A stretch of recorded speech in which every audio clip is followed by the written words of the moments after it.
Hey everybody, happy Wednesday, and as usual, this Wednesday is a video that was inspired by Twitch on Tuesday. That's working out really well. Twitch is a very different experience from what I do on YouTube. I am going to start posting the Twitch streams. There's actually 2 up right now, 2 Death Stranding streams, just the whole thing up if you want to go back and watch them. I'm just going to export everything for people who want to watch them. If you don't watch them, I won't be offended. I don't know why anybody would watch 2-3 hours of gaming if it's not live, but people say I'm not on Twitch. I don't have that stuff. So, okay. I mean, even if only a few people watch them, it doesn't serve me to not reuse the content. So for people who enjoy them, go ahead. Somebody suggested I do a different channel just for streaming, but I don't really see the point in that. Because if people don't want to watch, I'll just mark them as streams. So people can know if they're not interested in watching them, they're not interested in watching them. No skin off my nose. I don't chase the algorithm. So there we go. And new Patreon song. This one's a Silent Night homage. And people are like, oh, wow, that was really great. But I felt like yesterday I eased off because I didn't want to blast the mic. So I'm going to try to go whole hog this time. This is to Silent Night. Okay, I'm going to take the headphones off so I can like do mic technique. So if you hear rustling, that's why. Okay, here we are. Hang on. Ready? Join me on Patreon. Help me to keep gaming on. I'll keep questioning gaming hot takes. Then twice a week I'll take Twitch streaming breaks while I'm making boss fight. Web, I'm making boss fight. And that's why I back off and go easy. Because Loki barks when I get that loud. Right, Loki? Did that disturb you? Mummy wasn't yelling. Every dog's a critic. Anyway, this came up on, patreon.com/LeannaK. If you want to donate. Somebody suggested somebody said something about the 12 Days of Christmas, and now I'm torn. Because something I've wanted to do for a really long time is 12 Days of Catsmas. This will be something we'll be discussing on Patreon. Whether I do 12 Days of Catsmas. Because I think cats overcome the dislike for 12 Days of Christmas. So, there we go. But that's not what I'm talking about today. This came up with a discussion while we were in game. I was playing Death Stranding, and I expected to go into a BT fight, so I stocked up for that and ended up on a mule camp instead. Those are like the human dudes. And so I had to just like bare knuckles, like melee fight it the whole time. And hilarity ensued. I'm probably going to clip that just because it was funny. But it got into a discussion of the stuff I learned while I was working in TV on a male-oriented TV show. And so it was my job to do stuff for a male audience. And so, I paid attention to feedback from men, especially when it came to, what men really found attractive in primarily women. We tried an experiment with a male go-go dancer, and it didn't work. The motif does not translate. Maybe it would today, but we tried it back in the 90s and early 2000s, and there was no interest at the time. And we had both men and women watching the show. Just women didn't watch for that kind of stuff. But I talked about the fact that that's where I learned there is no such thing as a single monolithic universal male gaze. And anybody who uses that as an analytical starting point is going to be wrong because it just doesn't exist. Different men like different things. Men are individuals. And the idea that the depictions of women that Hollywood promoted were somehow designed to appeal to men, that's a fallacy. That's a falsehood. What the depictions of women in television and movies and stuff like that is designed to do to elevate what is expensive.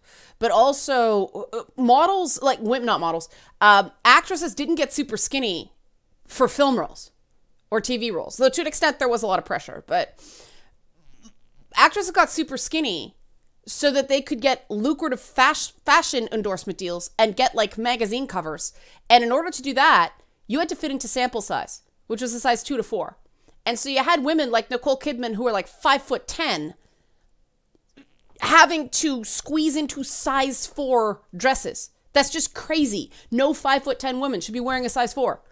And that's where it comes from. It was strictly a PR and it was an advertising issue. It was a fashion issue. It had really nothing to do with what the audiences liked. And what I found before I was on camera, when I was just producing the show and writing for it, was that men actually preferred women to be more on the zuftig side, the more, not full-figured, but some more meat on the bones than was depicted in media, especially at the time. Like, my God, the 90s were the era of the waif. But, you know, it wasn't that... And I said, and I tried this out in the Twitch chat, and I said... Let me, because women in these conversations tend to go, oh, no man is ever going to be interested in me, you know, that kind of thing. I'm not the ideal. And so I learned that some women who are naturally skinny feel less when a whole bunch of guys are saying they like women with more meat on their bones. What I found, and I tested this out in Twitch, is I said, what I learned from talking to and listening to men is that unlike women who focus on flaws in other women often, men look for reasons to include women. They look for the things they like, not reasons to exclude women. And like 5 guys almost at the same time in chat were like, accurate. Yup. As a guy, I agree.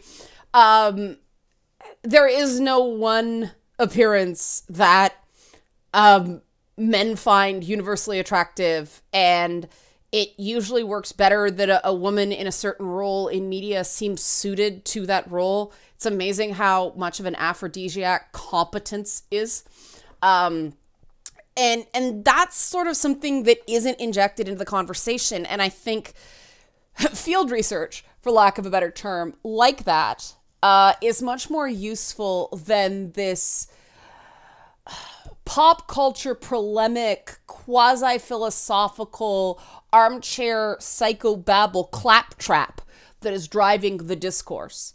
That, you know, the reason women look the way they do in media is because, you know, the evil men's everywhere want women to be, you know, sickly thin because it's a visual indication of subservience, all that crap. No, it's not true. It's not true. Guys, hey, if it's on TV, like I said, they'll opt in. They'll look for reasons to include a woman in their, check mark column, as opposed to going, sort of standing in judgment. And it's interesting how much your perspective changes when you internalize that message.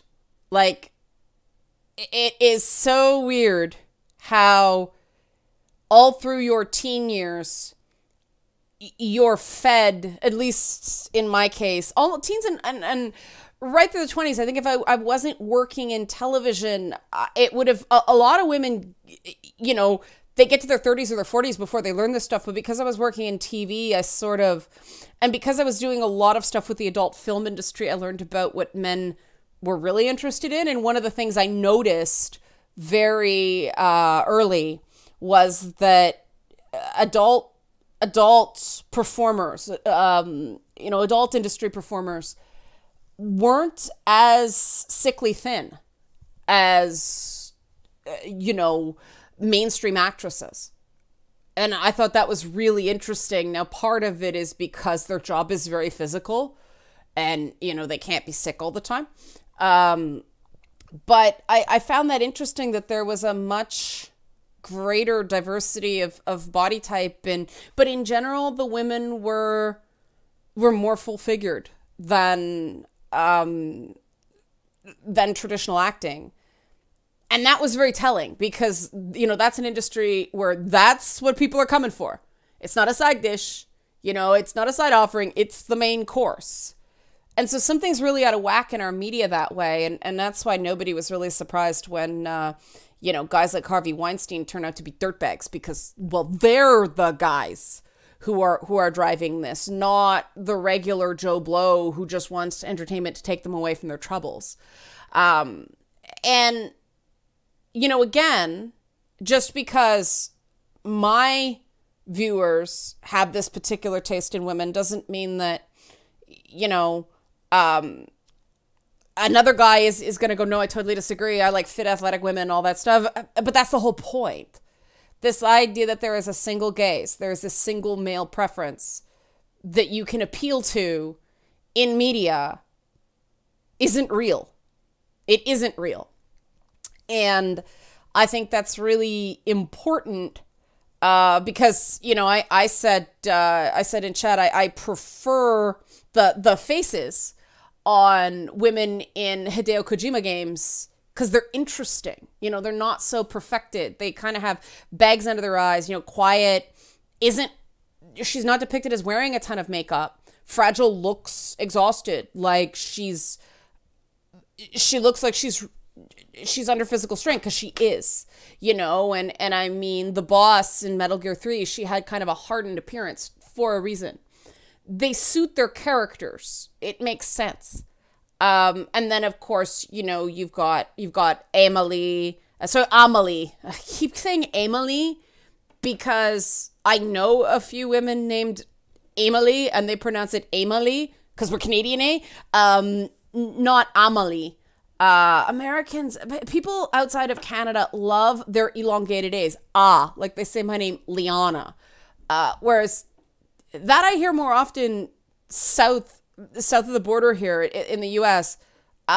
Canadians tend to say Leanna more and Amelie because it's just something about the way we speak, which is why when I'm like Mario and Zelda, people give me shit if I don't elongate the A. And it's like, you know, would somebody get on Wallace for talking like cracking toast, girl, mate? Like, would you make fun of a British person's vowel sounds? Maybe some people in America would. But anyway, but it's this is an issue because we keep trying to have these discussions about art from a starting place that is inherently flawed. And in the case of discussing women in video games or any media, it is a flawed hypothesis that there is a single male viewpoint that can be catered to, and through catering through that, serve the majority of men. It just doesn't work that way. And if we start from that wrong place, then we're going to get wrong outcomes. Because that's how analysis works. Garbage in, garbage out. If you're starting with an inherently flawed hypothesis and you don't test that hypothesis, you just run with it, you're gonna get stupid wrong outcomes. And that's what we've been getting a lot with, you know, intellectual discussions of gaming. Stupid wrong outcomes. Because we start with stupid wrong assumptions. Assumption is a better word than hypothesis, because an hypothesis is tested and assumption is just run with. But I just wanted to say this because that was a lot of what Lady Bits was. And it's interesting with Boss Fight, you know, I'm starting off, we know these are stupid wrong hypotheses, myths. That's why they're called myths. They're not accurate. I didn't put anything on there that might be accurate. I put a bunch of things that I knew were wrong. And everything's so backward that we have to prove these things false instead of the people who are suggesting these theories having the burden of proof to prove them true. That's all backwards. You can't prove a non-event. It's very, very hard to prove a non-event.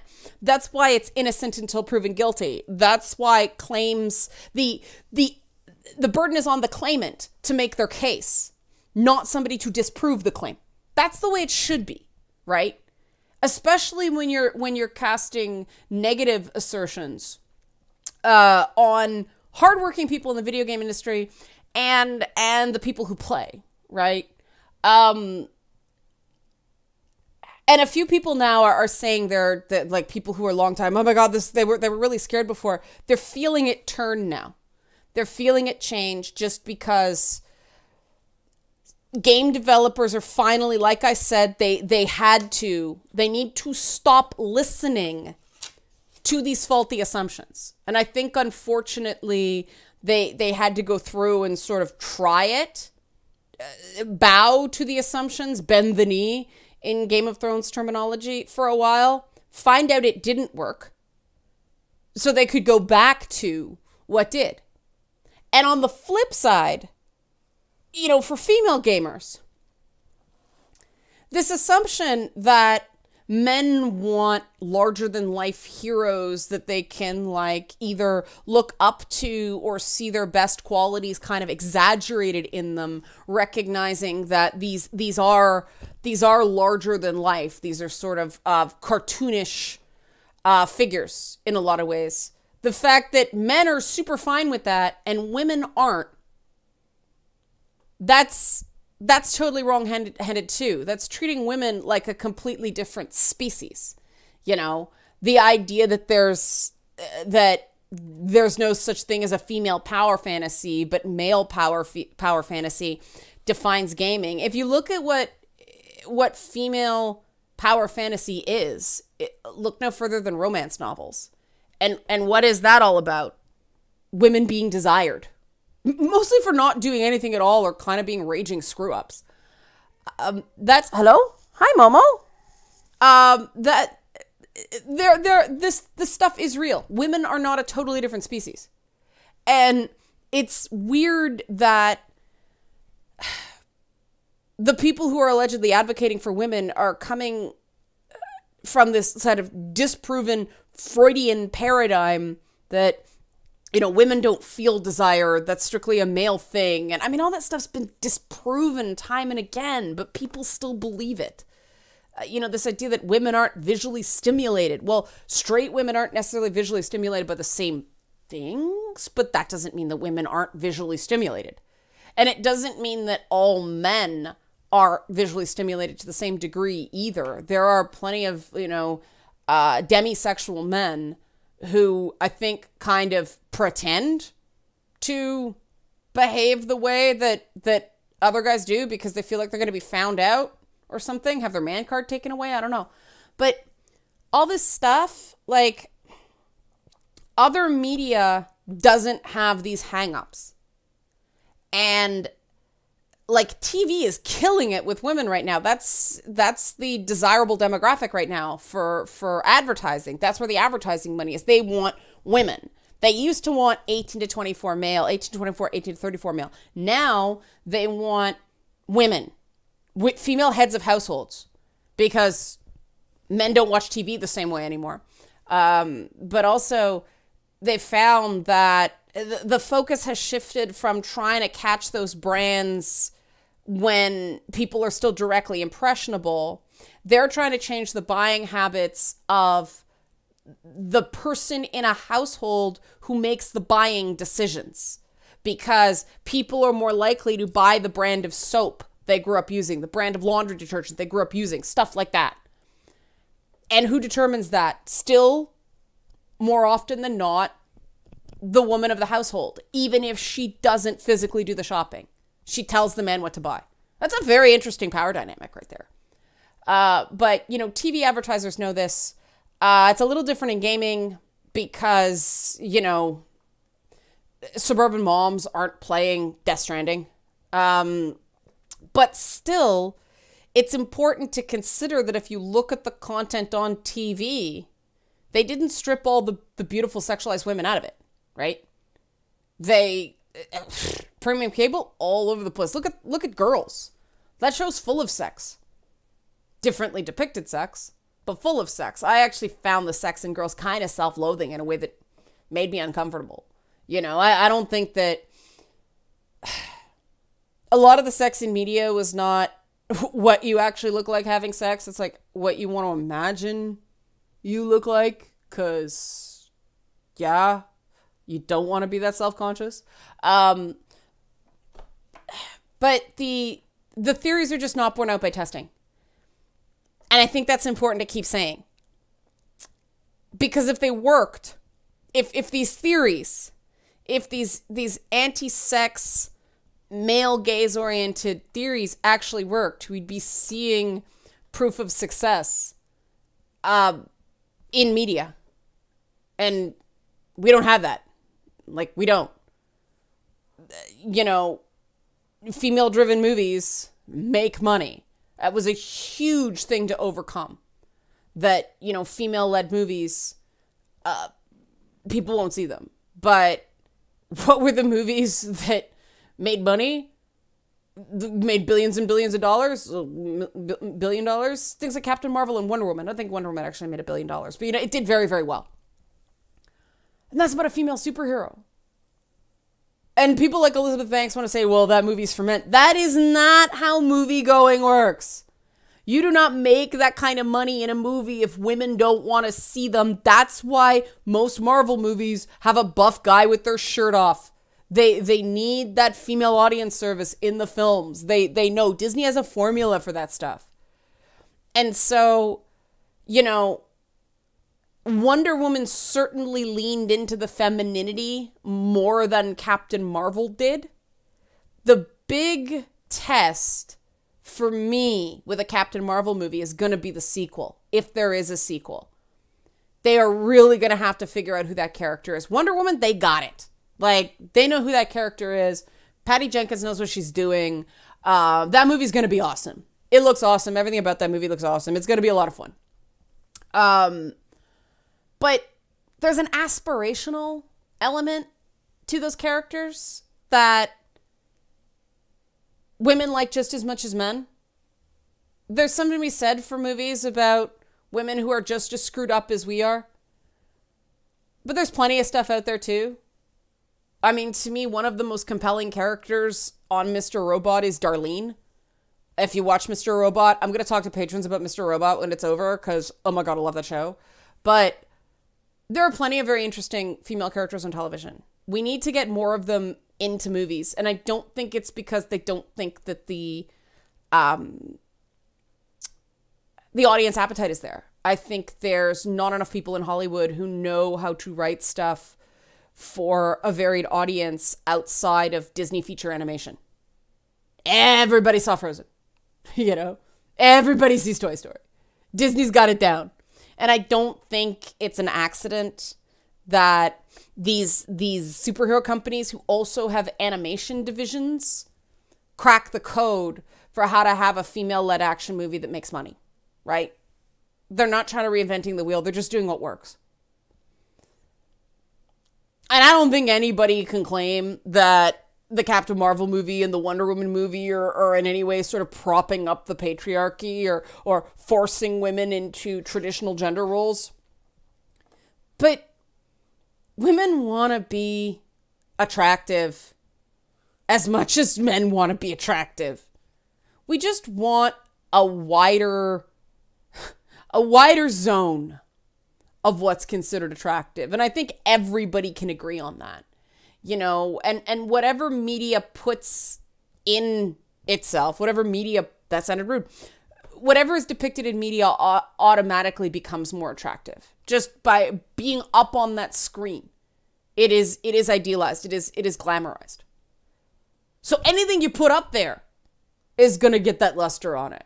So put more diverse stuff on it. The interesting thing is that I think people fell in love with Gal Gadot as Wonder Woman, even though she thought she was too skinny.